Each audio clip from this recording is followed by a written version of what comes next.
Hello दोस्तों, स्वागत है आपका अपने YouTube चैनल ग्रुपिंग हब पे।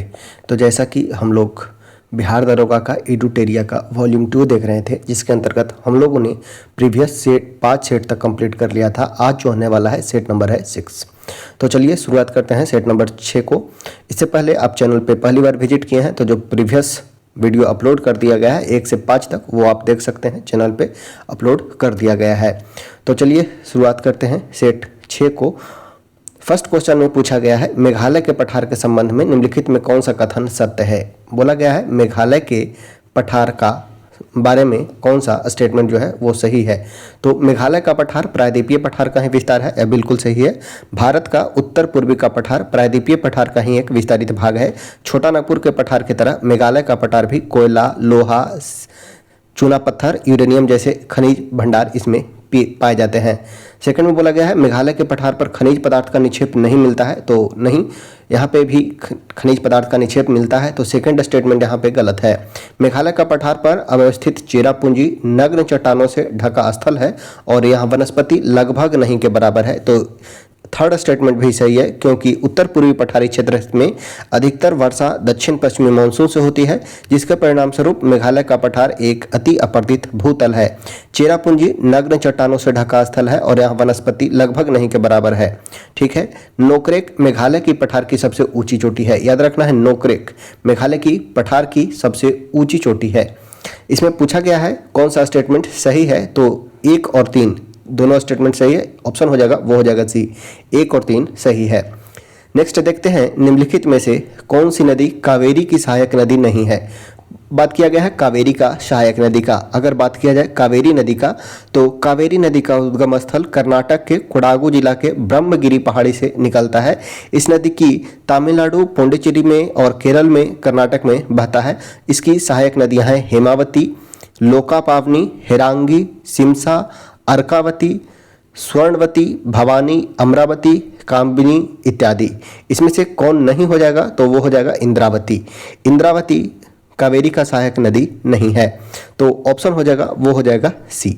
ठीक है, ऑप्शन हो जाएगा, वो हो जाएगा सी, इंद्रावती कावेरी का सहायक नदी नहीं है। कावेरी का सहायक नदी हो जाएगा हेमावती, अर्कावती, अमरावती, स्वर्णवती और कामिनी, ये सभी। याद रखना है शिव समुद्रम जलप्रपात, कावेरी से एक इंपॉर्टेंट फैक्ट याद रखना है, शिव समुद्रम जलप्रपात जो भारत में दूसरा सबसे बड़ा जलप्रपात है, यह कावेरी नदी पर बना हुआ है। ठीक है, कावेरी नदी पर बना है शिव समुद्रम जलप्रपात, शिव समुद्रम जलप्रपात। नेक्स्ट है, भारत के उत्तर पश्चिमी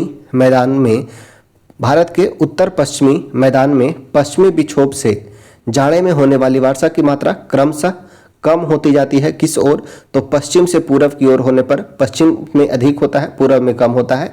तो पश्चिम से पूरब की ओर कम होते जाती है। ठीक है, पश्चिम से पूरब की ओर कम होते जाती है। पश्चिमी विक्षोभ भारतीय उपमहाद्वीप में जाड़े के मौसम में पश्चिमी तथा उत्तर पश्चिमी दिशा से प्रवेश करती है। यह भूमध्य सागर पर उत्पन्न होते हुए भारत में इसका प्रवेश पश्चिमी जेट प्रवाह द्वारा होता है। पश्चिमी विक्षोभ का बात किया जाए तो पश्चिमी विक्षोभ भारत के उत्तरी और उत्तर पश्चिमी भागों में शीतकालीन वर्षा के लिए जिम्मेदार है। शीतकालीन में रात्रि के तापमान में वृद्धि इन विक्षोभ के आने के पूर्व संकेत माना जाता है। अपने प्रवाह क्रम में ये भूमध्य सागर के अतिरिक्त कैस्पियन सागर में भी आर्द्रता ग्रहण करते हैं। नेक्स्ट है, निम्नलिखित कथनों में से कौन सा स्टेटमेंट जो है वो सही है। निम्नलिखित कथन में कौन सा कथन सही है। हिमनद मिट्टी और हिमोड़ के जमाव को करेवा कहा जाता है। हिमनद मिट्टी और हिमोड़ के जमाव को करेवा कहा जाता है, बिल्कुल सही है। करेवा सॉइल जम्मू कश्मीर में पाया जाता है और यह केसर के उत्पादन के लिए फेमस है। उस उच्च क्षेत्रों में ग्रीष्मकालीन घास के मैदान को बुग्याल कहा जाता है, यह भी सही है। द्वार स्थलाकृतियां चाय बागानों के विकास के लिए जानी जाती है, यह भी स्टेटमेंट सही है। 1, 2, 3 तीनों सही है। ठीक है, 1, 2, 3 तीनों सही है। तो ऑप्शन हो जाएगा, वो हो जाएगा डी। नेक्स्ट है, इनमें से कौन सा औद्योगिक क्षेत्र बंदरगाह सुविधाओं, सस्ते कुशल और अकुशल श्रम, सस्ती भूमि और पेट्रोलियम, तापीय और नाभिकीय विद्युत स्टेशन की निकटता की उपलब्धता के कारण विकसित हुआ है। तो वह हो जाएगा अहमदाबाद बड़ोदरा औद्योगिक क्षेत्र। अहमदाबाद बड़ोदरा औद्योगिक क्षेत्र। बात किया जाए अहमदाबाद बड़ोदरा औद्योगिक क्षेत्र का, तो अहमदाबाद बड़ोदरा औद्योगिक क्षेत्र के विकास के लिए जिम्मेदार कारक हैं कपास की उपलब्धता, बंदरगाह सुविधाओं को उपलब्धता, सस्ते कुशल और अकुशल श्रमिक, सस्ती भूमि और पेट्रोलियम, तापीय और नाभिकीय विद्युत स्टेशन, जैसे तापीय में हो जाएगा धौवरन, नाभिकीय विद्युत स्टेशन में हो जाएगा काकरा पारा। नेक्स्ट है निम्नलिखित पहाड़ी जनजातियों की पश्चिम से पूर्व की ओर सही क्रम क्या हो जाएगा, तो यह हो जाएगा गारो, खासी, जैंतिया और लास्ट पूर्वी ओर हो जाएगा वो हो जाएगा नागा। नागालैंड में हो जाएगा नागा, गारो, खासी, जैंतिया मेघालय में हो जाएगा, तो गारो, खासी और जैंतिया उसके बाद हो जाएगा नागा। ठीक है, पहाड़ियों के पश्चिम से पूर्व की ओर क्रम अनुसार मेघालय राज्य में हो जाएगा गारो, खासी, जैंतिया, नागालैंड में हो जाएगा वो हो जाएगा नागा। नेक्स्ट है क्वेश्चन नंबर है 7th में पूछा गया है दिन और रात की अवधि से संबंधित निम्नलिखित में कौन सा कथन सही है। दिन और रात की अवधि से संबंधित निम्नलिखित कथन में कौन सही है, तो भूमध्य रेखा के निकट अंतर न्यूनतम होता है। ठीक है, भूमध्य रेखा के अंतर जो भूमध्य रेखा के नजदीक जो अंतर होगा वो मिनिमम होगा और उससे दूर जाते हुए अंतर बढ़ता जाता है। ठीक है, पूर्व में विषुवत रेखा पर दिन और रात समान होती हैं क्योंकि विषुवत रेखा का सूर्य के सापेक्ष कोणीय झुकाव सदैव शून्य होता है, जिसके कारण यहाँ पे अंतर न्यूनतम होगा। वही भूमध्य रेखा से दूर जाने पर सूर्य के सापेक्ष कोणीय झुकाव बढ़ जाता है, जिसके कारण अंतर भी अधिक होता है। ठीक है, तो ऑप्शन हो जाएगा वो हो जाएगा ए, भूमध्य रेखा के निकट अंतर मिनिमम होता है और उससे दूर जाने पर अंतर जो है दिन रात की अवधि में बढ़ोतरी देखने को मिलता है। ऐसे भी यहाँ पे इक्वेटर पे जो दिन रात की अवधि लगभग 6 माह तक की हो जाती है। नेक्स्ट है निम्नलिखित में कौन सा देशों का समूह इजराइल के साथ सीमा साझा करता है। इजराइल के साथ बाउंड्री टच करने वाला देश हो जाएगा वो हो जाएगा लेबनान, सीरिया, जॉर्डन और मिस्र। लेबनान, सीरिया, जॉर्डन और मिस्र मैपिंग के क्वेश्चन है तो मैप से आप इसे बना सकते हैं, लेबनान, सीरिया, जॉर्डन और मिस्र। नेक्स्ट है सूची 1 को 2 के साथ सुमेलित करना है। आइबेरिया प्रायद्वीप, आइबेरिया प्रायद्वीप कहाँ स्थित है, तो आइबेरिया प्रायद्वीप बिस्के की खाड़ी के पास स्थित है। बाल्कन प्रायद्वीप का बात किया जाए तो बाल्कन प्रायद्वीप काला सागर के पास स्थित है। कोला प्रायद्वीप का बात किया जाए तो कोला प्रायद्वीप श्वेत सागर के बीच स्थित है। और कोपियार्क प्रायद्वीप का बात किया जाए तो कोपियार्क प्रायद्वीप कार्पेंटेरिया की खाड़ी में स्थित है। ठीक है, कोपियार्क प्रायद्वीप कार्पेंटेरिया की खाड़ी में स्थित है, तो यह हो जाएगा 1, 2, 3 और 4। ठीक है, 1, 2, 3 और 4 ऑप्शन हो जाएगा वो हो जाएगा बी, 1, 2, 3, 4। नेक्स्ट है वायुमंडल की निम्नलिखित संघटक गैस पर विचार करें।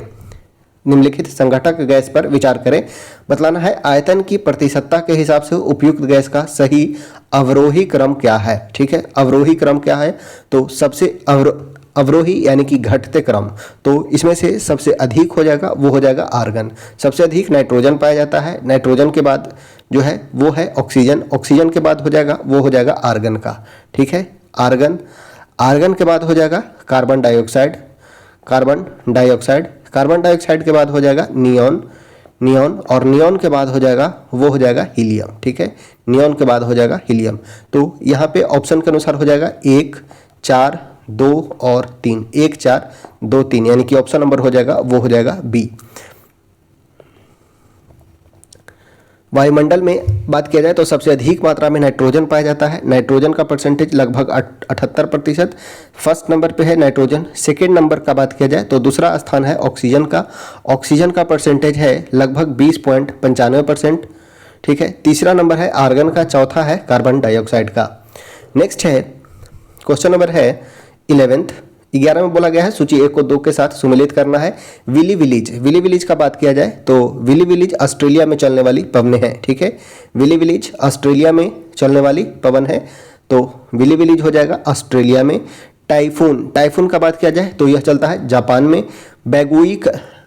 बगुइयो का बात किया जाए तो यह चलता है फिलीपींस में।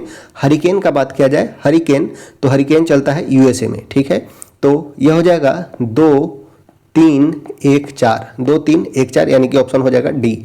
विली विलीज ऑस्ट्रेलिया में, टाइफून जापान में, बगुइयो फिलीपींस में और हरिकेन अमेरिका में। ठीक है, तो ऑप्शन हो जाएगा डी। नेक्स्ट है सूची 1 को 2 के साथ सुमेलित करें। लेबनान का राजधानी है बेरूत। ठीक है, लेबनान का राजधानी हो जाएगा वो हो जाएगा बेरूत। मॉरिशस का राजधानी है पोर्ट लुइस, अर्जेंटीना का राजधानी है ब्यूनस आयर्स और जर्मनी का राजधानी हो जाएगा बर्लिन। तो 1, 2, 3, 4 यानी कि ऑप्शन हो जाएगा वो हो जाएगा इसमें 1 2 3 4, यानी कि ऑप्शन हो जाएगा वो हो जाएगा ए। नेक्स्ट है निम्नलिखित प्रदूषक पर विचार करें।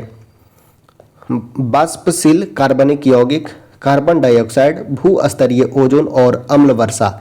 इसमें पूछा गया है कौन सा प्राथमिक प्रदूषक नहीं है। प्राथमिक प्रदूषक अगर बात किया जाए तो प्राथमिक प्रदूषक किसे कहते हैं, तो प्राथमिक प्रदूषक वे प्रदूषक हैं जो किसी स्रोत से सीधे सीधे उत्सर्जित होते हैं, जबकि द्वितीयक प्रदूषक के साथ ऐसा नहीं है। ठीक है, तो प्राथमिक प्रदूषक वे प्रदूषक होते हैं जो किसी स्रोत से सीधे सीधे उत्सर्जित होते हैं, तो उसे प्राथमिक प्रदूषक कहा जाएगा। इसमें पूछा गया है कौन प्राथमिक प्रदूषक नहीं है, तो ये हो जाएगा अम्ल वर्षा। ठीक है, अम्ल वर्षा एवं भू स्तरीय ओजोन, ये सभी द्वितीयक प्रदूषक के एग्जाम्पल हैं। ठीक है, भू स्तरीय ओजोन और अम्ल वर्षा ये द्वितीयक प्रदूषक है, क्योंकि दो प्राथमिक प्रदूषक के धूप और स्थिर वायु में प्रतिक्रिया करने से उत्पन्न होती है। ठीक है, तो ऑप्शन हो जाएगा वो हो जाएगा बी। 3 और 4 जो है प्राथमिक प्रदूषक के एग्जाम्पल नहीं बल्कि द्वितीयक प्रदूषक के एग्जाम्पल हैं। नेक्स्ट है निम्नलिखित पक्षियों में कौन सा IUCN की लाल सूची के अनुसार गंभीर रूप से संकटग्रस्त घोषित किया गया है, तो वे हैं श्वेत उदर बगुला, बंगाल फ्लोरिकन और स्पून बिल्ड सैंड पाइपर। तो इसमें से हो जाएगा तीनों, 1 2 और 3 तीनों। IUCN की रेड लिस्ट में तीनों सूची को संकटग्रस्त, तीनों जो बर्ड्स हैं इन्हें संकटग्रस्त घोषित किया गया है। ठीक है, श्वेत उदर बगुला को, बंगाल फ्लोरिकन को और स्पून बिल्ड सैंड पाइपर को। तो ऑप्शन हो जाएगा डी 1 2 और 3। नेक्स्ट है अशोक का कंधार से प्राप्त अभिलेख निम्नलिखित में से किन लिपियों में लिखा गया है। अशोक का कंधार से प्राप्त अभिलेख किस लिपि में लिखा गया है, तो यह यूनानी और अरमाइक लिपि में लिखा गया है। ठीक है, अशोक का कंधार अभिलेख इस क्षेत्र में अरमाइक और यूनानी भाषा का प्रयोग किया गया है। सम्राट अशोक के शासनकाल के दौरान अशोक के कुल 33 अभिलेखों को मौर्य युग के स्तंभ, शिलाखंड और गुफाओं की दीवारों पर लिखे गए हैं, जो भारतीय उपमहाद्वीप में भारत, पाकिस्तान और नेपाल के क्षेत्र में फैले हुए हैं। बात किया गया जाए अगर अशोक का, तो मौर्य साम्राज्य के पूर्व भागों में पाए गए अभिलेख को मगधी भाषा में ब्राह्मी लिपि का उपयोग करते हुए लिखा गया है, जबकि मौर्य साम्राज्य के पश्चिमी हिस्सों में खरोष्ठी लिपि का उपयोग उसे प्राकृतिक में लिखा गया है एवं विविधता के लिए अभिलेख 13 में उद्धरण ग्रीक और अरमाइक भाषा में लिखा गया है। इस शिलालेख में उल्लेखनीय बात यह है कि अशोक खुद को इस शिलालेख में देव नाम प्रिय के रूप में संदर्भित करता है। नेक्स्ट है क्वेश्चन नंबर है 16। सूची 1 को 2 के साथ सम्मिलित करें एवं नीचे दिए गए कूट का सही प्रयोग करें। हड़प्पा जो है, हड़प्पा रावी नदी के तट पर बसा है पाकिस्तान के पंजाब के मोंटगोमरी जिला में। मोहनजोदड़ो का बात किया जाए तो मोहनजोदड़ो पाकिस्तान के सिंध के लरकाना जिला में अवस्थित है। मोहनजोदड़ो सिंधु नदी के तट पर है। कालीबंगा का बात किया जाए तो कालीबंगा घग्गर नदी के तट पर राजस्थान में स्थित है। कालीबंगा घग्गर नदी के तट पर राजस्थान में स्थित है। लोथल का बात किया जाए तो लोथल यह गुजरात में भोगवा नदी के तट पर है। ठीक है, तो ऑप्शन हो जाएगा 1 2 और 3 4। ठीक है, 1 2 3 4। हड़प्पा रावी नदी के तट पर, मोहनजोदड़ो सिंधु नदी के तट पर, कालीबंगा घग्गर नदी के तट पर एवं लोथल भोगवा नदी के तट पर। नेक्स्ट है गुर्जर प्रतिहार, राष्ट्रकूट एवं पाल वंश के शासकों के बीच चली लंबी लड़ाई की चर्चा प्रायः त्रिपक्षीय संघर्ष के रूप में की जाती है। त्रिपक्षीय संघर्ष किसके किसके बीच हुआ, तो पाल, प्रतिहार और राष्ट्रकूट के बीच। ठीक है, PPR के बीच, पाल, प्रतिहार और राष्ट्रकूट के बीच। इस संघर्ष को त्रिपक्षीय संघर्ष के रूप में जाना जाता है। सदियों तक चली इस लड़ाई का कारण क्या था। ये पाल, प्रतिहार, राष्ट्रकूट के बीच त्रिपक्षीय संघर्ष किस क्षेत्र को लेकर होता है, तो कन्नौज पर नियंत्रण के लिए। ठीक है, कन्नौज पर नियंत्रण के लिए त्रिपक्षीय संघर्ष गुर्जर प्रतिहार वंश में, गुर्जर प्रतिहार वंश जो होता है वो विजयी होता है। जिस समय त्रिपक्षीय संघर्ष हो रहा था उस समय पाल वंश के शासक धर्मपाल थे, जो संघर्ष में महत्वपूर्ण भूमिका निभाते हैं। ठीक है, नेक्स्ट है निम्नलिखित कथन पर विचार करें। अलाउद्दीन खिलजी के समय सबसे ज़्यादा मंगोल आक्रमण हुए। बिल्कुल सही है, अलाउद्दीन ने सैनिकों को इक्ता की जगह नगद वेतन तय किया। यह भी स्टेटमेंट सही है, तो दोनों यहाँ पे सही है, 1 और 2 दोनों सही है। ठीक है, अलाउद्दीन खिलजी अगर बात किया जाए तो अलाउद्दीन खिलजी 1296 से 99 में जफर खान ने जालंधर में मंगोल को हराया। साथ ही 1304 में अली बेग और ताश की हार हुई थी। ठीक है, अलाउद्दीन खिलजी के समय में सबसे अधिक मंगोल आक्रमण हुए थे। अलाउद्दीन खिलजी ने इक्ता जो इल्तुतमिश के द्वारा प्रारंभ की गई थी, इक्ता प्रणाली, उसे समाप्त कर नगद वेतन तय किया गया। नेक्स्ट है शीत युद्ध मुख्य रूप से किन दो देशों के बीच हुआ? शीत युद्ध मुख्य रूप से किन देशों के बीच हुआ? तो यह यूएसए और यूएसएसआर के बीच हुआ, संयुक्त राज्य अमेरिका के बीच एवं सोवियत संघ के बीच। शीत युद्ध दो महान शक्ति के बीच वैचारिक और भू राजनीतिक तनाव का दौर था। अमेरिका जो एक पूंजीवादी राष्ट्र था, वही सोवियत संघ साम्यवाद के बीच वैचारिक मतभेद रहा है, यानी कि पूंजीवाद और साम्यवाद के बीच वैचारिक मतभेद का परिणाम रहा है शीत युद्ध। हथियारों की दौड़, दोनों देशों ने परमाणु हथियारों का भंडारण किया, लेकिन प्रत्यक्ष रूप से युद्ध से बचा। प्रॉक्सी युद्ध का बात किया जाए तो कोरिया और वियतनाम युद्ध जैसे संघर्षों में दोनों ने परोक्ष रूप से भाग लिया, यानी कि प्रत्यक्ष रूप नहीं बल्कि परोक्ष रूप से भाग लिया। 1991 में सोवियत संघ के विघटन के साथ ही शीत युद्ध समाप्त हो गया। नेक्स्ट है चिनकिलिच खां के संदर्भ में निम्नलिखित कथन पर विचार करें। चिनकिलिच खां वह औरंगजेब का मशहूर सेनापति रह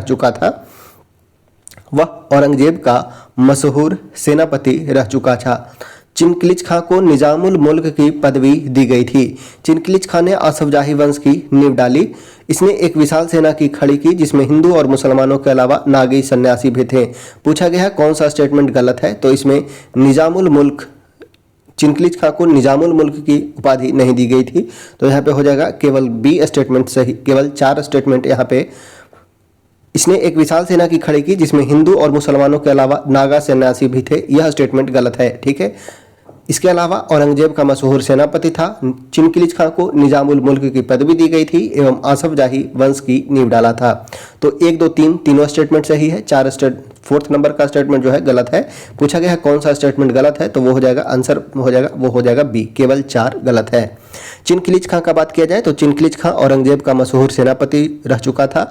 निजामुल मुल्क की पदवी दी और उसे दक्कन का सूबेदार बनाया गया था। 1722 ईस्वी में उसे वजीर बनाया गया। यद्यपि उसने अपने आप को कभी स्वतंत्र घोषित नहीं किया, परंतु उसने एक स्वतंत्र शासक की तरह ही राज किया। उसने आसफ जाही वंश की नींव डाली एवं उसके उत्तराधिकारी हैदराबाद के निजाम कहलाए। ठीक है, ये स्टेटमेंट इसलिए गलत है क्योंकि इसमें एक शक्तिशाली सेना जिसमें हिंदू और मुसलमानों के अलावा नागा सन्यासी भी शामिल थे, इसमें अवध के शासक ने खड़ी की थी, चिनकिलिच खां ने नहीं। ठीक है, यह विशाल सेना जो था वो अवध के शासकों के द्वारा खड़ा किया गया था। चिनकिलिच खां के बारे में यह स्टेटमेंट रॉन्ग हो जाएगा। नेक्स्ट है निम्नलिखित में कौन सा कथन बौद्ध संघ के संदर्भ में सही नहीं है? पूछा गया है इनमें से कौन सा कथन बौद्ध संघ के संदर्भ में नहीं है? तो संघ में पुरुष और स्त्रियों के रहने के लिए अलग अलग व्यवस्था थी, बिल्कुल सही है। सभी व्यक्ति संघ में प्रवेश ले सकते हैं, यह भी सही है। संघ में प्रवेश के लिए बच्चों को अपने माता पिता से अनुमति लेनी होती थी। विवाहित स्त्रियों को संघ में प्रवेश के लिए अपने माता पिता से अनुमति की आवश्यकता होती थी। तो यह स्टेटमेंट जो है वो सही नहीं है। ठीक है, विवाहित स्त्रियों को संघ में प्रवेश लेने के लिए अपने माता पिता से अनुमति की आवश्यकता नहीं होती थी। यह हमें पता चलता है विनय पिटक से। विनय पिटक से पता चलता है कि संघ में सभी व्यक्ति प्रवेश ले सकते थे, पुरुषों और स्त्रियों के रहने के लिए अलग व्यवस्था थी। ठीक है, अगर बात किया जाए बौद्ध संघ में, तो बौद्ध संघ में प्रवेश लेने वाली पहली स्त्री महाप्रजापति गौतमी थी। बौद्ध संघ में प्रवेश उपसंपदा कहलाता था। बौद्ध संघ में प्रवेश को उपसंपदा कहा जाता था। नेक्स्ट है भारतीय ब्रह्म समाज के संस्थापक कौन है? तो भारतीय ब्रह्म समाज के संस्थापक हैं केशव चंद्र सेन। ठीक है, भारतीय ब्रह्म समाज के संस्थापक हैं केशव चंद्र सेन। अगर सिर्फ बोला जाएगा ब्रह्म समाज, तो ब्रह्म समाज की स्थापना राजा राम मोहन राय के द्वारा 1828 में किया गया था। देवेंद्रनाथ ठाकुर और केशव चंद्र सेन ने ब्राह्म समाज के 2 प्रमुख नेता थे। 1866 में ब्राह्म समाज में विभाजन हुआ। केशव चंद्र सेन ने भारतीय ब्रह्म समाज की स्थापना की थी। ठीक है, केशव चंद्र सेन के द्वारा भारतीय ब्रह्म समाज की स्थापना की गई थी। नेक्स्ट है रॉयल इंडियन नेवी विद्रोह किस वर्ष हुआ था? तो यह हुआ फरवरी 1946 में। इसमें मजदूर एवं अन्य द्वारा उनका साथ दिया गया। नाविक और उनके समर्थकों और ब्रिटिश फौज तथा पुलिस के बीच जो संघर्ष हुआ उसमें बंबई में करीब 300 लोगों की मृत्यु हुई। नेक्स्ट है अखिल भारतीय कांग्रेस कमेटी के द्वारा 8 अगस्त 1942 को बंबई में किस प्रस्ताव को पास किया गया था? तो भारत छोड़ो प्रस्ताव पेश किया गया था। ठीक है, भारत छोड़ो प्रस्ताव पेश किया गया था। ऑप्शन हो जाएगा डी, भारत छोड़ो प्रस्ताव, जिसमें भारत छोड़ो प्रस्ताव स्वीकार किया गया तथा इस उद्देश्य को पाने के लिए गांधी जी के नेतृत्व में एक अहिंसक जन संघर्ष चलाने का फैसला लिया। कांग्रेस द्वारा भारत छोड़ो आंदोलन का प्रस्ताव पारित करते समय कांग्रेस अध्यक्ष थे मौलाना अब्दुल कलाम आजाद। नेक्स्ट है 1937 ईस्वी में साइमन कमीशन के गठन का मुख्य उद्देश्य क्या था?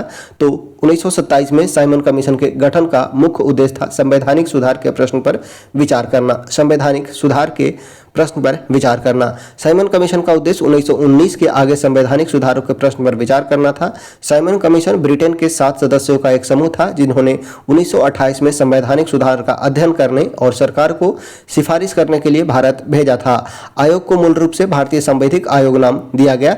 जब फरवरी 1928 में आयोग भारत आया तो पूरे देश में बड़े पैमाने पर विरोध, हड़ताल और काले झंडे का प्रदर्शन हुआ और इस तरह साइमन गो बैक का नारा लगाया गया। नेक्स्ट है बंगाल विभाजन से संबंधित कथनों में कौन सा कथन असत्य है, यानी कि बतलाना है इसमें से कौन सा स्टेटमेंट जो है वो गलत है। ठीक है, कौन सा स्टेटमेंट है वो गलत है बंगाल विभाजन के संदर्भ में। तो जुलाई 1905 में बंगाल विभाजन की घोषणा की गई, बिल्कुल सही है। बंगाल विभाजन के दिन पूरे दिन बंगाल में शोक दिवस के रूप में मनाया गया। गरम दल और नरम दल के नेताओं ने इस विभाजन के विरुद्ध पृथक आंदोलन किया। यह स्टेटमेंट जो है वो असत्य है। गरम दल और नरम दल के नेताओं ने इस विभाजन के विरुद्ध पृथक नहीं बल्कि साथ में आंदोलन किया था। ठीक है, तो यह हो जाएगा। इसमें पृथक यह जो लिखा गया है वो गलत है। साथ में आकर इस आंदोलन का विरोध किए। इसमें प्रमुख नेता थे सुरेंद्र नाथ बनर्जी, बिपिन चंद्र पाल, अब्दुल रसूल। ठीक है, बंगाल विभाजन के दिन सारे दिन बंगाल में शोक दिवस के रूप में मनाया गया। रविन्द्रनाथ टैगोर के सुझाव पर जन एकता दिवस और मैत्री दिवस के रूप में भी मनाया गया था। तो यह स्टेटमेंट सी नंबर जो है वो गलत है, यानी कि आंसर जो हो जाएगा वो हो जाएगा सी। आंदोलन के दौरान स्वदेशी और बहिष्कार जैसे नए संघर्ष के तरीके अपनाए गए, यह भी सही है। ठीक है, तो ऑप्शन हो जाएगा वो हो जाएगा सी। नेक्स्ट है निम्नलिखित कथन पर विचार करें। भारत में पुलिस व्यवस्था का सृजन कॉर्नवालिस के द्वारा किया गया। भारत में पुलिस व्यवस्था का सृजन कॉर्नवालिस के द्वारा किया गया, यह बिल्कुल सही है। पुलिस व्यवस्था भारत में ब्रिटेन शासन की प्रमुख स्तंभ था। ठीक है, पुलिस व्यवस्था का बात किया जाए तो पुलिस व्यवस्था भारत में ब्रिटिश शासन का एक प्रमुख स्तंभ था। इसका सृजन करने वाला कॉर्नवालिस था। उसने जमींदारों को पुलिस कार्यों से मुक्त कर दिया और कानून तथा व्यवस्था बनाए रखने के लिए एक नियमित पुलिस दल की स्थापना की। अगला है लॉर्ड डलहौजी के समय में भारत में थानों की व्यवस्था स्थापित की गई, यह गलत है। कॉर्नवालिस ने थानों की व्यवस्था स्थापित की थी। कॉर्नवालिस के द्वारा ही थाने की व्यवस्था स्थापित की गई थी। हर थाने का प्रधान दरोगा होता था जो भारतीय होता था। ठीक है, तो यहाँ पे डलहौजी के समय में नहीं बल्कि कॉर्नवालिस के समय में ही। तो सेकंड नंबर स्टेटमेंट हमारा गलत है। ठीक है, तो पूछा गया है कौन सा कथन सत्य है, तो केवल एक जो है वो सत्य है। कॉर्नवालिस का बात किया जाए तो लॉर्ड कॉर्नवालिस को भारत में सिविल सेवा का जनक, पुलिस सेवा का जनक माना जाता है। भारतीय सिविल सेवा को इस्पात का चौखट भी कहा जाता है। अस्थायी बंदोबस्त के लिए मूल रूप से लॉर्ड कॉर्नवालिस को जाना जाता है। लॉर्ड डलहौजी का यदि बात किया जाए तो लॉर्ड डलहौजी के समय में द्वितीय आंग्ल सिख युद्ध हुआ। 1849 में पंजाब को ब्रिटिश साम्राज्य में लॉर्ड डलहौजी के द्वारा मिला लिया जाता है। विलय का सिद्धांत का संबंध लॉर्ड डलहौजी से रहा है। नेक्स्ट है क्वेश्चन नंबर है 28। अलीगढ़ में जामिया मिलिया इस्लामिया, राष्ट्रीय मुस्लिम विश्वविद्यालय, बिहार विद्यापीठ, काशी विद्यापीठ और गुजरात विद्यापीठ की स्थापना किस जन आंदोलन के दौरान हुआ था? तो यह हुआ था असहयोग आंदोलन के दौरान। असहयोग आंदोलन 1921 से 22 में असहयोग आंदोलन के समय भारतीय जनता एक अभूतपूर्व हलचल के दौर से गुजर रही थी। हजारों की संख्या में छात्रों ने सरकारी स्कूल कॉलेज छोड़कर राष्ट्रीय स्कूल और कॉलेज में प्रवेश लिया। उस समय अलीगढ़ के जामिया मिलिया इस्लामिया, बिहार विद्यापीठ, काशी विद्यापीठ, गुजरात विद्यापीठ इत्यादि का स्थापना किया गया था। यह था असहयोग आंदोलन के समय में। ऑप्शन हो जाएगा वो हो जाएगा बी। नेक्स्ट है तीस्ता प्रहार अभ्यास 2025 का आयोजन भारतीय सेना द्वारा कहाँ किया गया? तीस्ता प्रहार अभ्यास। ठीक है, तीस्ता प्रहार अभ्यास 2025 का आयोजन भारतीय सेना के द्वारा कहाँ किया गया? तो यह किया गया पश्चिम बंगाल में। ठीक है, पश्चिम बंगाल में। तीस्ता एक नदी है जो सिक्किम और पश्चिम बंगाल के बीच विवाद का कारण भी रहता है। तीस्ता प्रहार अभ्यास 2025 का आयोजन भारतीय सेना द्वारा पश्चिम बंगाल में तीस्ता फील्ड फायरिंग रेंज में किया गया है। ठीक है, तीस्ता फील्ड फायरिंग रेंज में पश्चिम बंगाल में आयोजन किया गया है। तो ऑप्शन हो जाएगा वो हो जाएगा बी।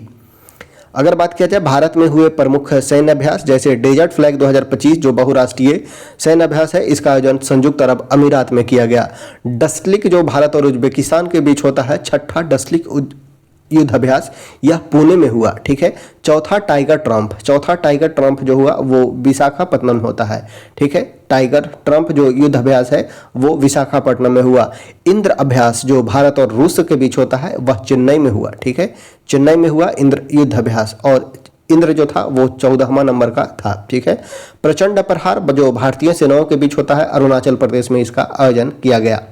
नेक्स्ट है रेखा गुप्ता दिल्ली की नई मुख्यमंत्री बनी है। ठीक है, रेखा गुप्ता नई मुख्यमंत्री बनी है दिल्ली की। वे इस पद पर आसीन होने वाली कौन सी महिला मुख्यमंत्री बनी है? कैमी नंबर की महिला मुख्यमंत्री है, तो वो है चौथी। ठीक है, प्रथम जो थी वो थी सुषमा स्वराज, दूसरी है शीला दीक्षित, तीसरा है अतिशी मारलेना सिंह जो आम आदमी पार्टी से थी, और चौथी है वो है रेखा गुप्ता। ठीक है, पहली है सुषमा स्वराज, दूसरा है शीला दीक्षित, तीसरा है अतिशी मारलेना सिंह और चौथी है वो है रेखा गुप्ता और इनका संबंध बीजेपी पार्टी से है। ठीक है, तो ऑप्शन हो जाएगा वो हो जाएगा सी, चौथे नंबर की महिला मुख्यमंत्री बनी है। नेक्स्ट है लौह अयस्क के उत्पादन में विश्व में प्रथम स्थान कौन सा देश है? तो वह है ऑस्ट्रेलिया का। लौह अयस्क में प्रथम देश किसका है? तो वह है ऑस्ट्रेलिया का। हाल ही में जारी नवीनतम आंकड़ा के अनुसार विश्व में सर्वाधिक लौह अयस्क का उत्पादन ऑस्ट्रेलिया कर रहा है। ठीक है, ऑस्ट्रेलिया टॉप पे है, विश्व में प्रथम स्थान है लौह अयस्क के उत्पादन में, वो है ऑस्ट्रेलिया। नेक्स्ट है प्रत्येक वर्ष 5 जून को विश्व पर्यावरण दिवस मनाया जाता है। बताना है विश्व पर्यावरण दिवस 2025 का थीम क्या है? तो प्लास्टिक प्रदूषण को समाप्त करना। ठीक है, 2025 का थीम क्या है? पर्यावरण दिवस 2025 का थीम है प्लास्टिक प्रदूषण को समाप्त करना। ऑप्शन हो जाएगा वो हो जाएगा बी, प्लास्टिक प्रदूषण को समाप्त करना। नेक्स्ट है गेंदा फूल विकास योजना की शुरुआत किस राज्य या केंद्र शासित प्रदेश द्वारा किया गया है? तो यह किया गया है बिहार के द्वारा। ठीक है, बिहार के द्वारा। गेंदा का फूल का बात किया जाए तो बिहार का राजकीय पुष्प जो है गेंदा का फूल है। ठीक है, बिहार के द्वारा गेंदा फूल विकास योजना की शुरुआत की गई है। वित्तीय वर्ष 2025-26 में के लिए विश्व बैंक के द्वारा भारत की जीडीपी वृद्धि दर का अनुमान कितना लगाया है? तो जीडीपी वृद्धि दर है विश्व बैंक के अनुसार वो रहा है 6.3%, वर्ल्ड बैंक के अनुसार 6.3%, 6.5 बतलाया है आरबीआई के अनुसार। जो growth rate GDP growth rate होगा वो होगा 6.5%। आईएमएफ के अनुसार जो ग्रोथ रेट है वो है 6.2%। अगर बात किया जाए एशियन डेवलपमेंट बैंक का तो एडीबी के अनुसार है वो है 7%। भारत का जीडीपी ग्रोथ रेट अलग अलग के अनुसार आरबीआई के अनुसार 6.5%, वर्ल्ड बैंक के अनुसार 6.3%, आईएमएफ के अनुसार 6.2% और एशियन डेवलपमेंट बैंक के अनुसार 7.7% है। ठीक है, तो इसमें पूछा गया है विश्व बैंक के द्वारा भारत की जीडीपी वृद्धि दर कितना का रहने का अनुमान कितना है? तो वो हो जाएगा 6.3%। ऑप्शन हो जाएगा वो हो जाएगा सी। अगर बात किया जाए वर्ल्ड बैंक का तो 1944 में वर्ल्ड बैंक की स्थापना की जाती है। इसका मुख्यालय जो है वाशिंगटन डीसी है। नेक्स्ट है हाल ही में वक्फ संपत्तियों के रजिस्ट्रेशन के लिए किस पोर्टल को लॉन्च किया गया है? तो यह उम्मीद पोर्टल है। ठीक है, वक्फ संपत्तियों के रजिस्ट्रेशन के लिए केंद्र सरकार ने उम्मीद पोर्टल लॉन्च किया है। ठीक है, ऑप्शन हो जाएगा वो हो जाएगा ए। केंद्रीय अल्पसंख्यक कार्मिक किरण रिजिजू ने कहा कि यह पोर्टल भारत में वक्फ प्रबंधन को बेहतर बनाने के लिए महत्वपूर्ण कदम होगा। नेक्स्ट है भारत की सबसे बड़ी जलवायु घड़ी कहाँ लगाई गई है? तो यह लगाया गया है नई दिल्ली में। भारत की सबसे बड़ी जलवायु घड़ी कहाँ लगाया गया है? तो नई दिल्ली में। भारतीय नौसेना की पहली महिला हेलीकॉप्टर पायलट जो बनी है वो बनी है अनामिका राजीव। ठीक है, ये जलवायु घड़ी लगाया गया है नई दिल्ली में। ठीक है, दुनिया की पहला एयरलिफ्ट पोर्टेबल अस्पताल जो बना उसका नाम जो है वो है भीष्म। ठीक है, दुनिया का पहला एयरलिफ्ट पोर्टेबल अस्पताल जो बना वो उसका नाम है वो है भीष्म। देश का पहला संविधान गार्डन कहाँ बनाया गया? तो संविधान गार्डन बनाया गया पुणे में। ठीक है, संविधान गार्डन पुणे में बनाया गया। दुनिया का भारत का पहला साहित्यिक शहर कौन सा होगा? तो यह हो जाएगा कोझिकोड। केरल का कोझिकोड को दुनिया का पहला साहित्यिक शहर घोषित किया गया है। ठीक है, नेक्स्ट है यूएनएफपीए विश्व जनसंख्या रिपोर्ट 2025 के अनुसार विश्व का सर्वाधिक जनसंख्या वाला देश कौन सा है? तो वो हो जाएगा भारत। यूएनएफपीए विश्व जनसंख्या रिपोर्ट 2025 के अनुसार विश्व का सर्वाधिक जनसंख्या वाला देश कौन सा हो जाएगा? तो वो हो जाएगा भारत। ऑप्शन हो जाएगा वो हो जाएगा बी। नेक्स्ट है 38 नंबर। एयर इंडिया द्वारा संचालित लंदन जाने वाला बोइंग ड्रीम लाइनर विमान जो अहमदाबाद में दुर्घटनाग्रस्त हो गया, विमान का नाम क्या था? तो विमान का नाम था बोइंग 7878। ऑप्शन हो जाएगा ए। एयर इंडिया द्वारा संचालित लंदन जाने वाला बोइंग ड्रीम लाइनर विमान जिसमें 242 लोग सवार थे 12 जून 2025 को अहमदाबाद हवाई अड्डे से उड़ान भरने के कुछ ही समय बाद दुर्घटनाग्रस्त हो गई। रिपोर्ट के अनुसार केवल एक व्यक्ति जीवित बचे, बाकी 241 व्यक्ति की मृत्यु हो गई। बोइंग 7878 विमान में से 169 भारतीय नागरिक हैं और 53 ब्रिटिश नागरिक हैं, 1 कनाडाई नागरिक और 7 पुर्तगाली नागरिक थे। नेक्स्ट है ई वोटिंग के माध्यम से देश में चुनाव करने वाला पहला राज्य कौन बना है, तो यह बना है बिहार। ठीक है, ई वोटिंग के माध्यम से देश में चुनाव करने वाला पहला राज्य कौन बना है, तो बना है अपना बिहार। ऑप्शन हो जाएगा वो हो जाएगा बी। नेक्स्ट है हाल ही में जारी ग्लोबल जेंडर गैप इंडेक्स 2025 में भारत कौन से रैंक पे रहा है, तो इंडिया का रैंक है ग्लोबल जेंडर गैप इंडेक्स में 131। ठीक है, ग्लोबल जेंडर गैप इंडेक्स में रैंक जो है वो है 131। भारत ने ईरान से भारतीय नागरिकों को निकालने के लिए कौन सा ऑपरेशन शुरुआत किया है, तो यह है ऑपरेशन सिंधु। ऑपरेशन सिंधु का शुरुआत किया गया है। ईरान से भारतीय नागरिकों को निकालने के लिए ऑपरेशन सिंधु शुरुआत किया गया है। ऑप्शन हो जाएगा वो हो जाएगा सी। ब्रह्मा चलाया गया था म्यांमार से निकालने के लिए।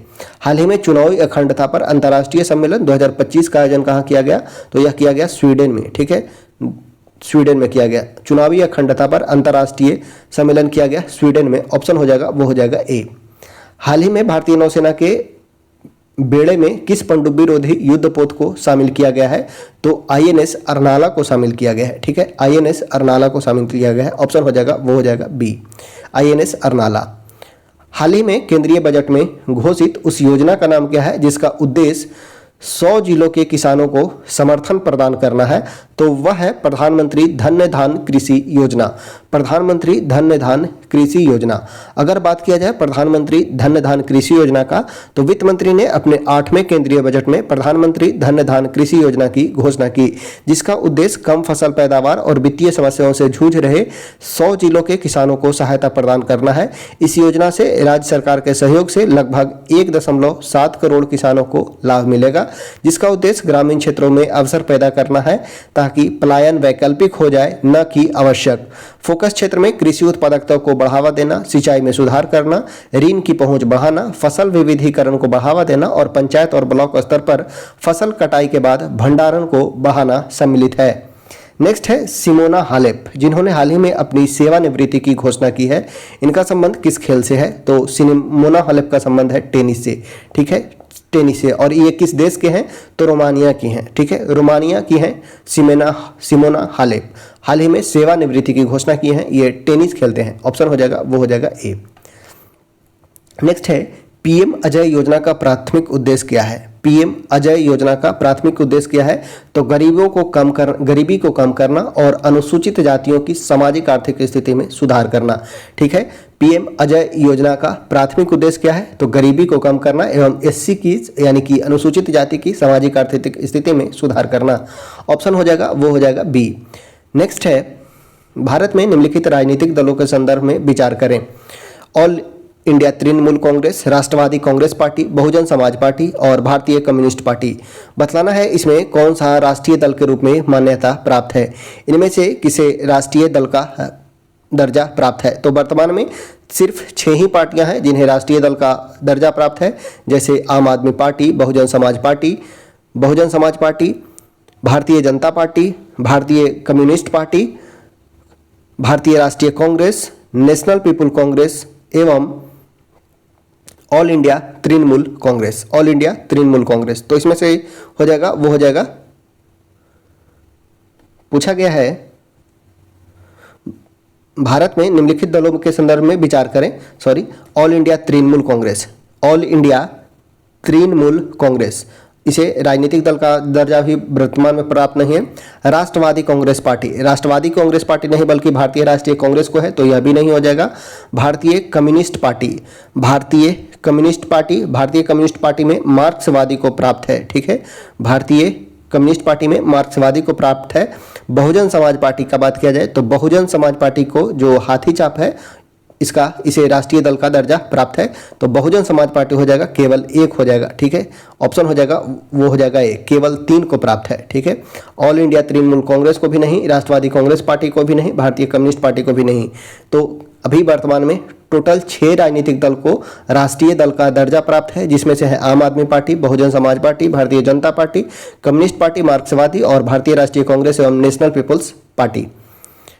नेक्स्ट है उदारवाद के संदर्भ में निम्नलिखित कथन पर विचार करें। उदारवाद के संदर्भ में निम्नलिखित कथन पर विचार करें। इसमें बोला गया है उदारवादी व्यक्ति स्वतंत्रता को समानता जैसे अन्य मूल्यों से अधिक वरीयता देता है। उदारवादी व्यक्ति जो है वो स्वतंत्रता को समानता जैसे अन्य मूल्य से अधिक वरीयता देता है। ठीक है, जो व्यक्ति उदार होगा वो स्वतंत्रता को समानता से अधिक वरीयता देगा। उदारवादी कल्याणकारी राज्य की भूमिका को स्वीकार करते हैं, यह सही है। उदारवाद के अनुसार सामाजिक और आर्थिक असमानताओं को कम करने वाले उपाय की जरूरत है। तो इसमें से हो जाएगा उपयुक्त कथन में कौन सही है, तो तीनों स्टेटमेंट जो है वो सही हो जाएगा। 1, 2 और 3 तीनों सही है। नेक्स्ट है निम्नलिखित में कौन सा कथन गलत है, कौन सा कथन असत्य है। नागरिकता से संबंधित प्रावधान का उल्लेख संविधान के तीसरे भाग और संसद द्वारा बाद में पारित कानूनों में हुआ। ठीक है, कौन सा कथन गलत है, तो यह उसी समय हो गया था, तो यह स्टेटमेंट गलत है। नागरिकता से संबंधित प्रावधान का उल्लेख संविधान के तीसरे भाग में नहीं बल्कि यह दूसरे भाग में है, दूसरे भाग में है नागरिकता, और संसद द्वारा बाद में पारित कानूनों में हुआ, अतः कथन 1 जो है वो असत्य है। भारत में जन्म, वंश, परंपरा, पंजीकरण या किसी भू क्षेत्र के राज्य क्षेत्र में शामिल होने से नागरिकता हासिल की जा सकती है, यह स्टेटमेंट सही है। संविधान में धार्मिक और भाषाई अल्पसंख्यक के अधिकार को भी संरक्षित किया गया है, यह भी सही है। सर्वोच्च न्यायालय ने बंबई की झोपड़पट्टियों में रहने वाले अधिकार के बारे में समाजकर्मी ओल्गा टेनिस की जनहित याचिका ओल्गा टेनिस बनाम बंबई नगर निगम पर 1985 में एक महत्वपूर्ण फैसला दिया। तो BCD स्टेटमेंट यहाँ पे सही है। पूछा गया है असत्य कथन क्या है, तो असत्य हो जाएगा, वो हो जाएगा A, यानी कि आंसर जो हमारा हो जाएगा वो हो जाएगा A। नेक्स्ट है धर्मनिरपेक्षता के संबंध में नेहरू के विचार हैं। धर्मनिरपेक्षता के संबंध में नेहरू के क्या विचार हैं। धर्मनिरपेक्षता राष्ट्र में सभी धर्मों को राष्ट्र द्वारा समान संरक्षण दिया जाना तथा अन्य धर्मों को कीमत पर किसी एक धर्म की तरफदारी नहीं करना है। तमाम किस्म की सांप्रदायिकता का पूर्ण विरोध होना चाहिए। राज्य और धर्म के बीच पूर्ण संबंध विच्छेद जरूरी, यह नहीं है। तो स्टेटमेंट यहाँ पे 3 गलत हो जाएगा, 1 और 2 सही है, तो ऑप्शन हो जाएगा वो हो जाएगा C। पंडित जवाहरलाल नेहरू भारतीय धर्मनिरपेक्षता के दार्शनिक थे। उनके अनुसार धर्मनिरपेक्ष राष्ट्र सभी धर्मों को समान संरक्षण प्रदान करते हैं तथा सभी धर्मों की हिफाजत भी करते हैं। वह किसी एक धर्म का न तो तरफदारी करते हैं और न ही किसी विशेष धर्म को राज्य धर्म के रूप में स्वीकार करते हैं। नेहरू स्वयं किसी धर्म का अनुसरण नहीं करते थे। ईश्वर में उनका विश्वास नहीं था, लेकिन उनके लिए धर्मनिरपेक्षता का मतलब धर्म के प्रति द्वेष नहीं था। वे राज्य और धर्म के बीच पूर्ण संबंध विच्छेद के पक्ष में भी नहीं थे, बल्कि उनके विचार के अनुसार समाज में सुधार के लिए धर्मनिरपेक्ष राज्य सत्ता धर्म के मामले में हस्तक्षेप कर सकती है। उनके लिए धर्मनिरपेक्ष का मतलब था तमाम किस्म की सांप्रदायिकता का पूर्ण विरोध। उनके लिए धर्मनिरपेक्षता सिद्धांत का मामला भर नहीं था, वह भारत की एकता और अखंडता की एकमात्र गारंटी भी थी। नेक्स्ट है भारतीय संविधान में अवशिष्ट विषय पर कानून बनाने का अधिकार किसे है, तो यह केंद्र को है। अवशिष्ट विषय पर कानून बनाने का अधिकार किसे है, तो केंद्र को है। संविधान के अनुच्छेद 248 में अवशिष्ट शक्तियों के संबंध में प्रावधान है। इस विषय पर कानून बनाने का अधिकार संसद के पास है। यह प्रावधान भारत ने कनाडा के संविधान से लिया है। संविधान की 7वीं अनुसूची में विषय को 3 सूची में विभाजित किया गया है, संघ सूची, राज्य सूची एवं समवर्ती सूची में। चौथा सूची जो होगा वो होगा अवशिष्ट सूची। निम्नलिखित में कौन सा संशोधन शहरी स्थानीय निकाय या नगर पालिका से संबंधित है, तो वह है 74वां संविधान संशोधन। 74वां संविधान संशोधन ऑप्शन हो जाएगा वो हो जाएगा A। 74वां संविधान संशोधन शहरी स्थानीय निकाय या नगर पालिका से संबंधित है। PV नरसिम्हा राव के शासनकाल के दौरान 74वें संविधान संशोधन के माध्यम से शहरी स्थानीय सरकारों का गठन वर्ष 1992 में किया गया। यह 1 जून 1993 से लागू है। 1 जून 1993 से लागू हुआ, जिसमें भाग 9 के A जोड़ा गया एवं अनुच्छेद 243 के P से 243 का ZG तक 243 का P से 243 के ZG तक के प्रावधान शामिल है। इसके अतिरिक्त अधिनियम ने संविधान में 12वीं अनुसूची को भी जोड़ा। इसमें हम नगर पालिका के 18 विषय शामिल हैं। नेक्स्ट है निम्नलिखित कथन पर विचार करें। संसद संविधान के किसी भी अंश या प्रावधान में संशोधन कर सकती है बशर्ते मूल ढांचे का उल्लंघन न करता हो। ठीक है, मूल ढांचे का उल्लंघन न करता हो।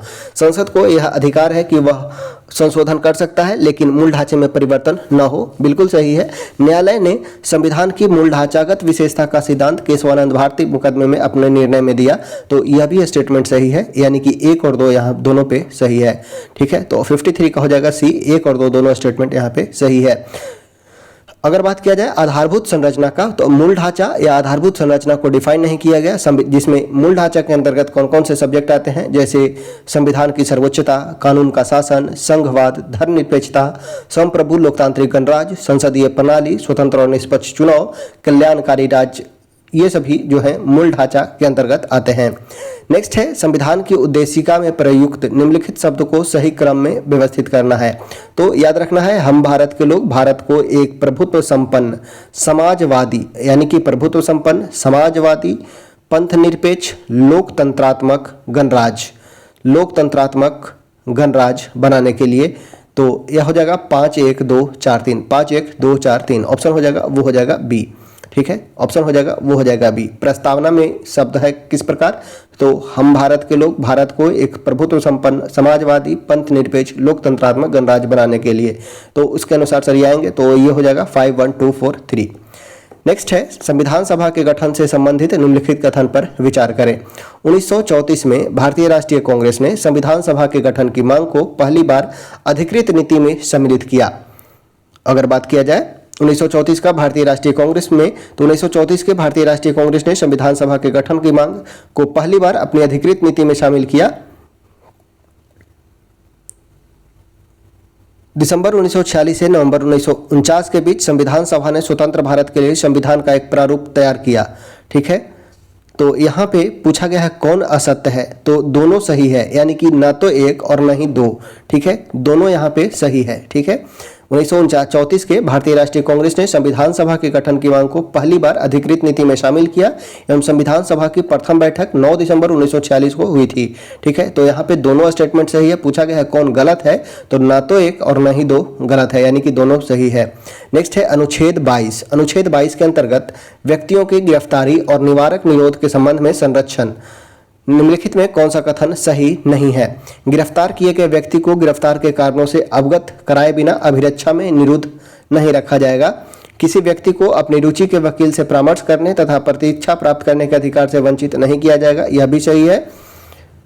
गिरफ्तार किए गए तथा अभिरक्षा से निरुद्ध रखे गए प्रत्येक व्यक्ति को उसकी गिरफ्तारी से 24 घंटे के भीतर निकटतम मजिस्ट्रेट के समक्ष प्रस्तुत करना होगा, यह भी सही है। किसी व्यक्ति को निवारक निरोध अधिनियम के अंतर्गत गिरफ्तार किया गया हो तो उसे इस मामले में 1 माह के भीतर परामर्शदात्री बोर्ड के सम्मुख रखना होगा, यह गलत है। 1 माह के भीतर नहीं बल्कि 3 माह। ठीक है, तो यहाँ पे हो जाएगा डी जो है स्टेटमेंट सही नहीं है। निवारक निरोध अधिनियम के अंतर्गत गिरफ्तार व्यक्ति का कोई मामला एक परामर्शदात्री बोर्ड के सम्मुख 3 माह के भीतर रखना आवश्यक है। ठीक है, तो 1 माह यहाँ पे लिखा गया है, 1 माह नहीं बल्कि 3 माह होगा, तो डी स्टेटमेंट जो है वो रॉन्ग है।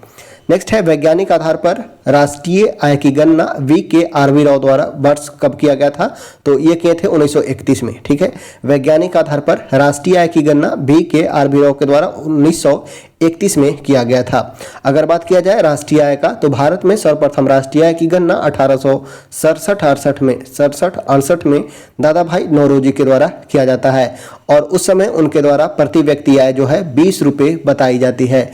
VK के द्वारा 1931 में पुनः वैज्ञानिक आधार पर राष्ट्रीय आय की गणना की गई। 1931 में भारत में प्रति व्यक्ति आय जो था वो 49 रुपये बतलाया गया। वही 2025 में भारत की प्रति व्यक्ति आय लगभग 2.4 लाख रुपीज है। ठीक है, 2025 में भारत की प्रति व्यक्ति आय लगभग 2.4 लाख रुपया हो गया है। नेक्स्ट है 57 के बाद 58 नंबर देखते हैं। सार्वधिक तरल मुद्रा, सार्वधिक तरल मुद्रा का रूप कौन सा है, तो सार्वधिक तरल मुद्रा हो जाएगा, वो हो जाएगा M1। भारत में RBI द्वारा सार्वधिक तरल मुद्रा का रूप क्या हो जाएगा, तो ये हो जाएगा M1। भारत में RBI द्वारा मुद्रा आपूर्ति को 4 रूपों में प्रदर्शित किया जाता है, M0, M0, M1, M2 और M3। ठीक है, M3। इसमें M1 को संकुचित मुद्रा कहा जाता है, M3 को व्यापक मुद्रा कहते हैं। M1 की तरलता M3 की तुलना में सबसे अधिक होती है। ठीक है, सर्वाधिक तरल मुद्रा हो जाएगा, वो हो जाएगा M1। नेक्स्ट है फ्रैंकफर्ट शेयर मूल्य सूचकांक किस देश के स्टॉक एक्सचेंज से संबंधित है। फ्रैंकफर्ट शेयर मूल्य सूचकांक किस देश के स्टॉक एक्सचेंज से संबंधित है, तो वो हो जाएगा जर्मनी का। स्टॉक एक्सचेंज तथा किसी भी अन्य प्रतिभूति बाजार के व्यवसाय का नियमन सेबी के द्वारा किया जाता है। ठीक है, अगर बात किया जाए स्टॉक एक्सचेंज का, तो जैसे डी जोन्स जो है वो न्यूयॉर्क का है। निक्की जो है जापान का टोक्यो का है। ठीक है, निक्की जो है जापान का टोक्यो का है। IPC मैक्सिको का है। थाईलैंड का सेट है। ठीक है, याद रखना है थाईलैंड का स्टॉक एक्सचेंज का नाम है वो है सेट। ठीक है, सेट हो जाएगा थाईलैंड का। जर्मनी का हो जाएगा, वो हो जाएगा फ्रैंकफर्ट। ठीक है, फ्रैंकफर्ट है जर्मनी का। नेक्स्ट है वर्ष 1955 में गठित करवे समिति का संबंध। 1955 में गठित करवे समिति का संबंध किससे है? तो यह लघु उद्योग से था। ठीक है, लघु उद्योग से। वर्ष 1955 में ग्राम तथा लघु उद्योग समिति की स्थापना की गई, जिसमें करवे समिति के नाम जाना जाता है। इस समिति ने इस बात की संभावना पर विचार किया कि ग्राम विकास को प्रोत्साहित करने के लिए लघु उद्योग का प्रयोग किया जाना चाहिए। अगर बात किया जाए कर संबंधी सुधार के लिए, ठीक है, कर संबंधी सुधार के लिए, तो कर संबंधी सुधार के लिए चिलैया समिति और केलकर समिति याद रखना है। चिलैया समिति और केलकर समिति का याद रखना है। चिलैया और केलकर समिति का संबंध है कर सुधार से। गरीबी के लिए अगर बात किया जाए भारत में गरीबी के लिए, तो गरीबी के लिए अलग समिति, लक्कड़वाला कमेटी, तेंदुलकर समिति और अंगराजन समिति, ये सभी गरीबी से संबंधित कमेटियां हैं। नेक्स्ट है भारत में सामाजिक बैंकिंग सेवा की शुरुआत किस वर्ष किया गया? भारत में सामाजिक बैंकिंग सेवा की शुरुआत कब की गई? तो वर्ष 1969 में। वर्ष 1969 में ऑप्शन हो जाएगा, वो हो जाएगा बी, 1969। चुनावी बॉन्ड योजना पूछा गया है, चुनावी बॉन्ड योजना को किस बजट में पेश किया गया? चुनावी बॉन्ड योजना को किस बजट में पेश किया गया था? तो चुनावी बॉन्ड राजनीतिक दलों के गुमनाम दान का एक रूप है, जिसे 2017-18 के बजट में पेश किया गया। 2018 में चुनावी बॉन्ड को लॉन्च किया गया था। ठीक है, नेक्स्ट है निम्नलिखित में कौन प्रकाश संश्लेषण के लिए आवश्यक है? तो क्लोरोफिल भी आवश्यक है, सूर्य का प्रकाश भी आवश्यक है, कार्बन डाइऑक्साइड भी जरूरी है और जल भी जरूरी है। तो 1, 2, 3, 4 सभी जरूरी है। तो ऑप्शन हो जाएगा, वो हो जाएगा डी, 1, 2, 3, 4। नेक्स्ट है रेशम के संदर्भ में निम्नलिखित कथन पर विचार करें। रेशम के संदर्भ में निम्नलिखित कथन पर विचार करें। रेशम कीट पालन को सेरीकल्चर कहा जाता है, बिल्कुल सही। रेशम फाइबर प्रोटीन से बने होते हैं। रेशम फाइबर यानी कि रेशे प्रोटीन से बने होते हैं। रेशम के रेशे रेशम कीट से प्राप्त किया जाता है, यह भी सही है। तो इसमें से डी हो जाएगा, 1, 2 और 3 तीनों सही है। नेक्स्ट है सूची 1 को 2 से सुमिलित करना है। अम्ल का नाम एवं किसमें पाया जाता है? अगर बात किया जाए फॉर्मिक अम्ल का, तो फॉर्मिक अम्ल चींटी के डंक में पाया जाता है। ठीक है, फॉर्मिक अम्ल चींटी के डंक में पाया जाता है। कैल्शियम हाइड्रोक्साइड का बात किया जाए तो कैल्शियम हाइड्रोक्साइड यानी कि CaOH का होल्टाइस यानी कि चूने के पानी में हो जाएगा कैल्शियम हाइड्रोक्साइड। टार्टेरिक अम्ल का बात किया जाए तो इमली में टार्टेरिक अम्ल, इमली एवं अंगूर में टार्टेरिक अम्ल पाया जाता है। सोडियम हाइड्रोक्साइड जो है सोडियम लवण है, सोडियम का सल्फोनिक लवण होता है, वो होता है साबुन। ठीक है, सोडियम हाइड्रोक्साइड हो जाएगा साबुन में। फॉर्मिक एसिड चींटी के डंक में, कैल्शियम हाइड्रोक्साइड चूने का पानी में, टार्टेरिक अम्ल इमली और अंगूर में, सोडियम हाइड्रोक्साइड हो जाएगा साबुन में। तो 1, 2, 4, 3, 1, 2, 4, 3 ऑप्शन हो जाएगा, वो हो जाएगा ए। नेक्स्ट है प्रोकैरियोटिक और यूकैरियोटिक कोशिका में अंतर के संदर्भ में निम्नलिखित कथन पर विचार करें। प्रोकैरियोटिक और यूकैरियोटिक कोशिका में अंतर के संदर्भ में निम्नलिखित कथन पर विचार करें। पूछा गया है सामान्यतः प्रोकैरियोटिक कोशिका आकार में बड़ी जबकि यूकैरियोटिक कोशिका आकार में छोटी होती है। बात किया जाए प्रोकैरियोटिक कोशिका का, तो प्रो मतलब याद रखिएगा प्री मतलब पहले, यानी कि कोशिका विभाजन के पहले, यानी कि प्रोकैरियोटिक कोशिका जो होती है वो अविकसित कोशिका होगी, वही यूकैरियोटिक कोशिका जो होता है वो विकसित कोशिका होता है। तो प्रोकैरियोटिक कोशिका कभी भी यूकैरियोटिक कोशिका से बड़ा नहीं होगा, तो स्टेटमेंट फर्स्ट जो है वो गलत है। प्रोकैरियोटिक कोशिका जो है वो अविकसित कोशिका होता है। प्रोकैरियोटिक कोशिका में केंद्रक झिल्ली अनुपस्थित होता है जबकि यूकैरियोटिक कोशिका में केंद्रक झिल्ली उपस्थित होता है, बिल्कुल यह स्टेटमेंट सही है। प्रोकैरियोटिक कोशिका में एक क्रोमोसोम होता है जबकि यूकैरियोटिक कोशिका में एक से अधिक क्रोमोसोम होते हैं, यह भी सही है, यानी कि 2 और 3 सही है। पूछा गया है कौन सा कथन सही है, तो ये हो जाएगा 2 और 3, यहाँ पे 2 और 3 सही है। ऑप्शन जो हो जाएगा वो हो जाएगा सी। नेक्स्ट है निम्नलिखित में कौन सा जैव विकास की अवधारणा से संबंधित है? जैव विकास की अवधारणा से संबंधित कौन है, तो वो है चार्ल्स डार्विन। ठीक है, चार्ल्स डार्विन का बात किया जाए तो 1859 में इन्होंने अपनी पुस्तक द ओरिजिन ऑफ स्पीसीज में जैव विकास की अवधारणा को प्रस्तुत किया था। ठीक है, 1859 में अपने पुस्तक द ओरिजिन ऑफ स्पीसीज में जैव विकास की अवधारणा को प्रस्तुत किया था। अगर बात किया जाए अर्नेस्ट हेकल का, तो अर्नेस्ट हेकल, रॉबर्ट विटेकर और कार्ल वोर्स ने सारे सजीवों को किंगडम में विभाजित करने का प्रयास किया था। अर्नेस्ट हेकल का, रॉबर्ट विटेकर का और कार्ल वोर्स का, ये सभी का संबंध जीवों के वर्गीकरण से लिया जाता है। नेक्स्ट है सूची 1 को 2 के साथ सुमिलित करना है। फाइलम एवं उनकी विशेषता। ठीक है। एनीलिडा का बात किया जाए, अगर बात किया जाए एनीलिडा का, तो एनीलिडा में वास्तविक देह गुहा पाया जाता है। एनीलिडा जंतु में वास्तविक देह गुहा पाया जाता है। एनीलिडा जंतु द्विपार्श्वसममित यानी कि बायलेटरली सिमेट्रिकल और त्रिकोणिक होते हैं। इसमें वास्तविक देह गुहा तथा वास्तविक अंग पाए जाते हैं। इनका शरीर, एनीलिडा का शरीर खंडयुक्त होता है और जलीय और स्थलीय दोनों होते हैं। इनमें स्वहन, संवहन, पाचन, उत्सर्जन और तंत्रिका तंत्र पाए जाते हैं। वही अगर बात किया जाए आर्थ्रोपोडा का, तो आर्थ्रोपोडा जंतु जगत का सबसे बड़ा संघ है। ठीक है, आर्थ्रोपोडा जंतु जगत का सबसे बड़ा संघ है। इनमें सभी द्विपार्श्वसममित पाई जाती है। शरीर खंड युक्त होता है। खुला परिसंचरण तंत्र पाया जाता है, अतः रुधिर वाहिका में नहीं बहता है। देह गुहा रक्त से भरी होती है जिसमें जुड़े हुए पैर पाए जाते हैं। मोलस्का का बात किया जाए तो मोलस्का में खुली संवहन तंत्र पाई जाती है। मोलस्का भी द्विपार्श्वसममित होती है। इनकी देह गुहा जो छोटा होता है और शरीर में थोड़ा विखंडन होता है। अधिकांश मोलस्का जंतु में कवच पाया जाता है। इसमें खुला परिसंचरण यानी कि ओपन सर्कुलेटरी सिस्टम पाया जाता है और उत्सर्जन के लिए गुर्दे जैसी संरचना पाई जाती है। अगर बात करें हम इकाइनोडर्मेटा को, तो इकाइनोडर्मेटा की त्वचा कांटों से आच्छादित होती है। इकाइनोडर्मेटा की त्वचा जो है कांटों से आच्छादित होती है। ये मुक्तजीवी समुद्री जंतु होते हैं। ये दोहा युक्त त्रिकोणिक यानी कि ट्रिप्लोब्लास्टिक जंतु हैं। इनमें विशिष्ट जल संवहन नाल तंत्र पाया जाता है जो उनके चलने में सहायक होता है। नेक्स्ट है 69th, पुष्पी पौधे में लैंगिक जननांग के संदर्भ में निम्नलिखित कथन पर विचार करें। पुंकेसर नर जननांग है जो परागकण बनाता है। ठीक है, पुंकेसर नर जननांग है जो परागकण बनाता है, यह सही है। स्त्री केसर मादा जननांग है जो पुष्प के केंद्र में अवस्थित होता है, यह भी सही है।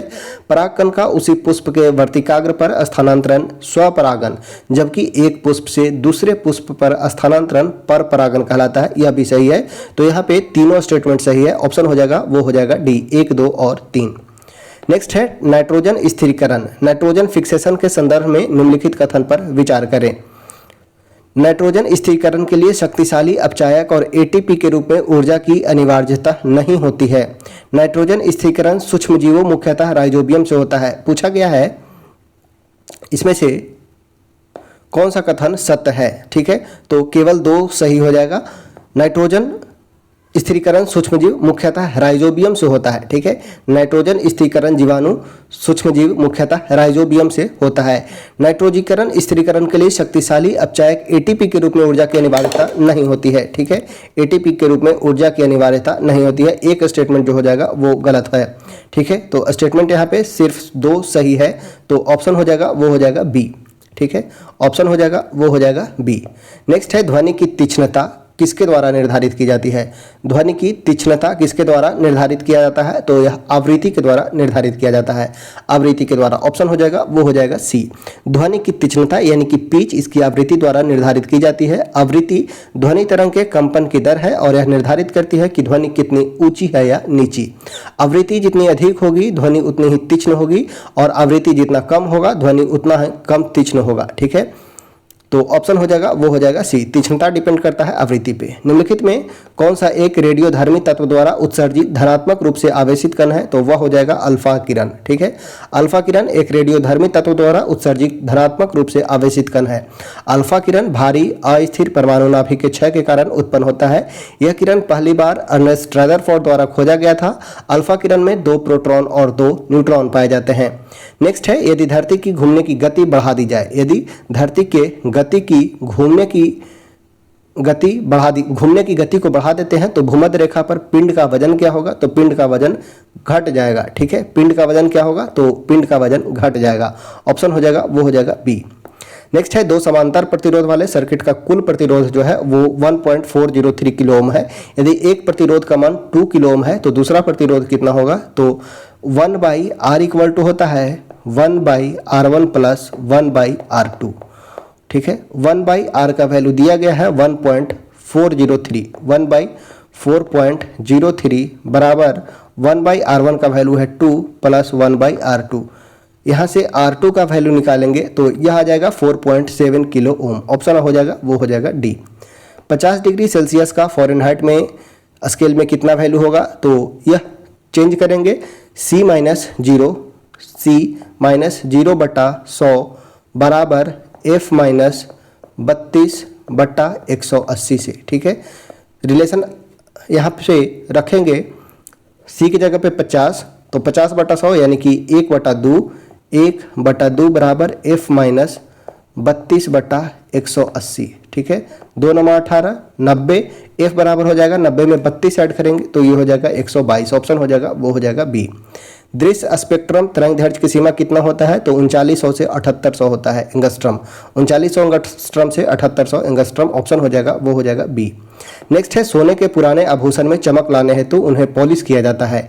पॉलिश करने के बाद आभूषण का वजन पुराने आभूषण से क्या होगा, तो पुराने आभूषण से कम हो जाता है, ठीक है। सोने के पॉलिश के दौरान रासायनिक अभिक्रिया के कारण आभूषण की ऊपरी परत हट जाती है, जिससे आभूषण नए की तरह चमकने लगते हैं, परंतु परत हटने के कारण वजन में कुछ कमी आ जाती है, ठीक है। ऑप्शन हो जाएगा वो हो जाएगा बी।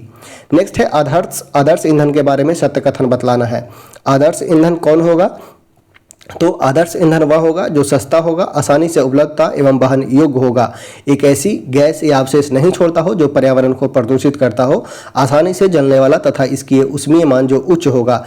इसका उष्मीय मान निम्न नहीं होना चाहिए, तो स्टेटमेंट डी जो है वो गलत है। उष्मीय मान उच्च होना चाहिए और ज्वलन ताप अधिक होना चाहिए, ठीक है। तो उष्मीय मान निम्न नहीं बल्कि उच्च होना चाहिए, यहाँ पे डी जो है वो गलत स्टेटमेंट है।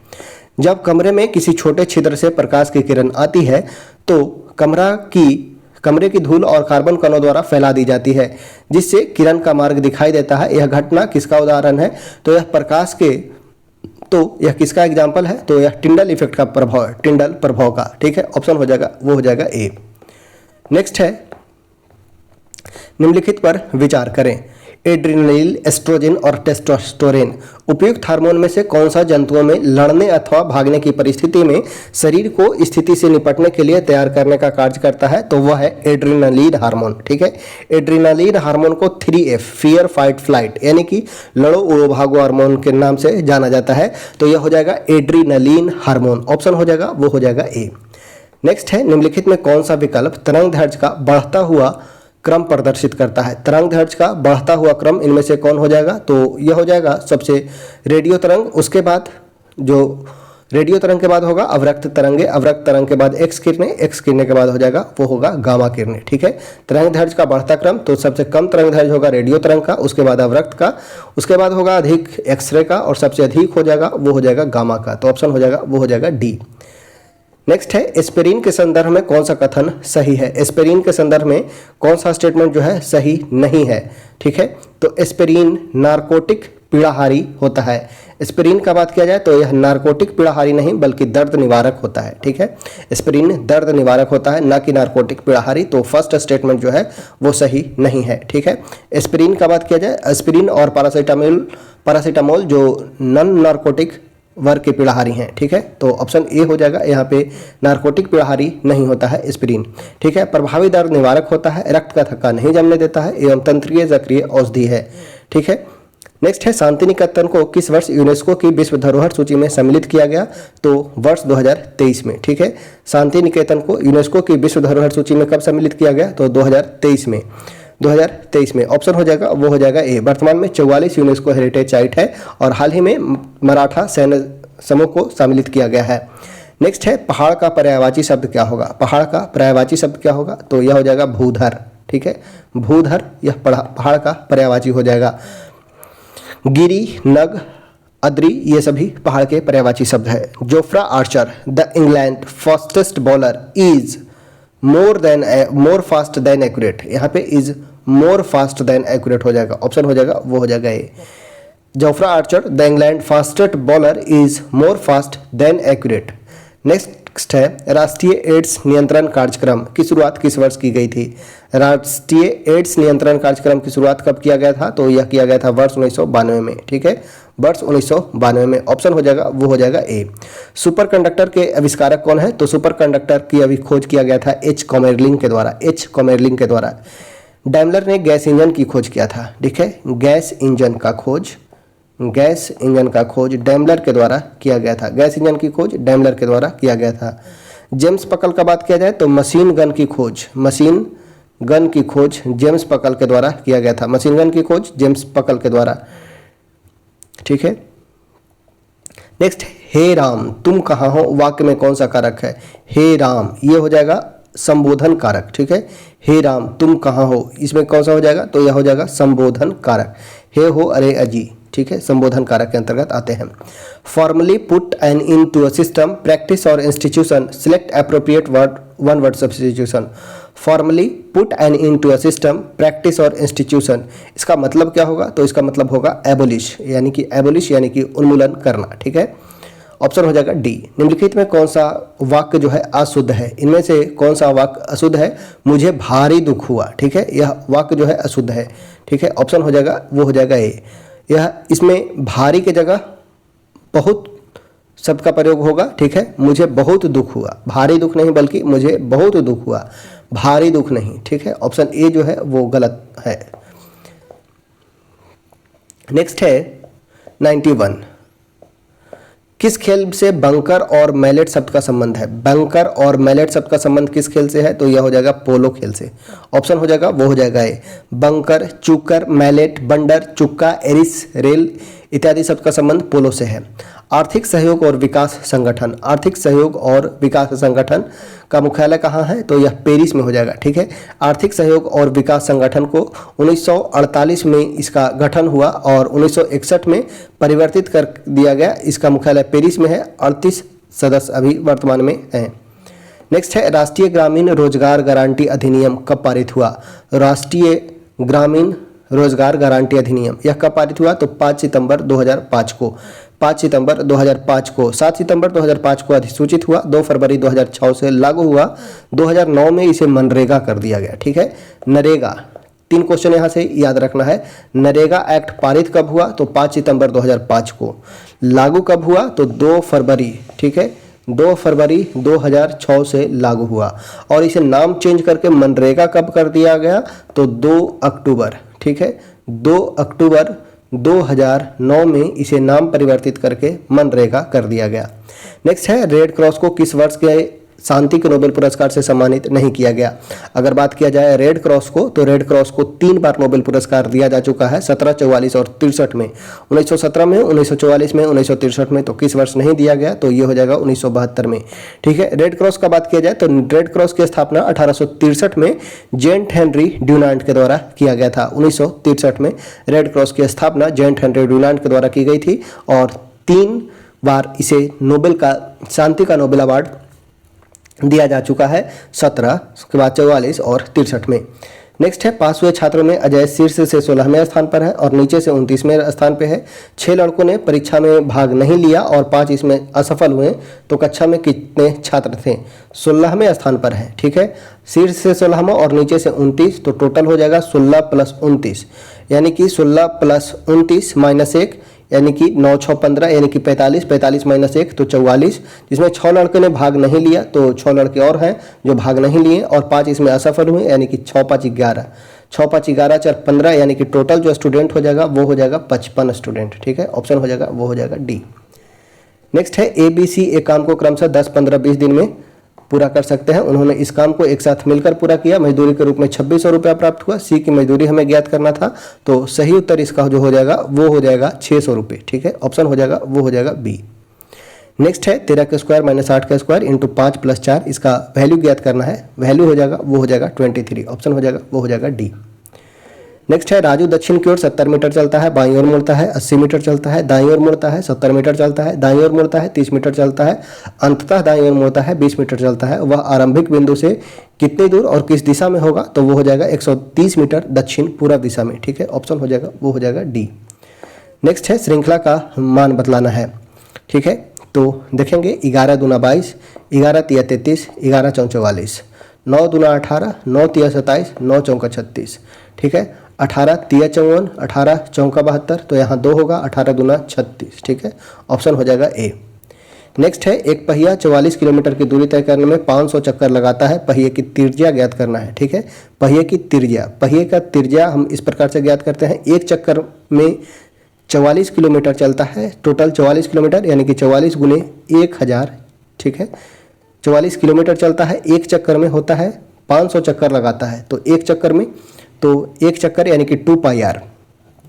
ठीक है, 44,000 बट्टा 500, 44,000 बटा 500 यानी कि 2 जीरो से 2 जीरो कटेगा, 5 दूनी 10, 44 दूनी 88 मीटर। ठीक है, 88 मीटर। 88 मीटर बराबर जो होगा एक चक्कर के बराबर, यानी कि एक चक्कर यानी कि 2 पाई आर, पाई का जगह पे 22/7 गुने आर। ठीक है, 22 दूना 44, 44 दूनी 88 यानी कि 2, यानी कि आर का जो वैल्यू हो जाएगा वो हो जाएगा 7 दूनी की 14 मीटर। ठीक है, ऑप्शन हो जाएगा वो हो जाएगा ए।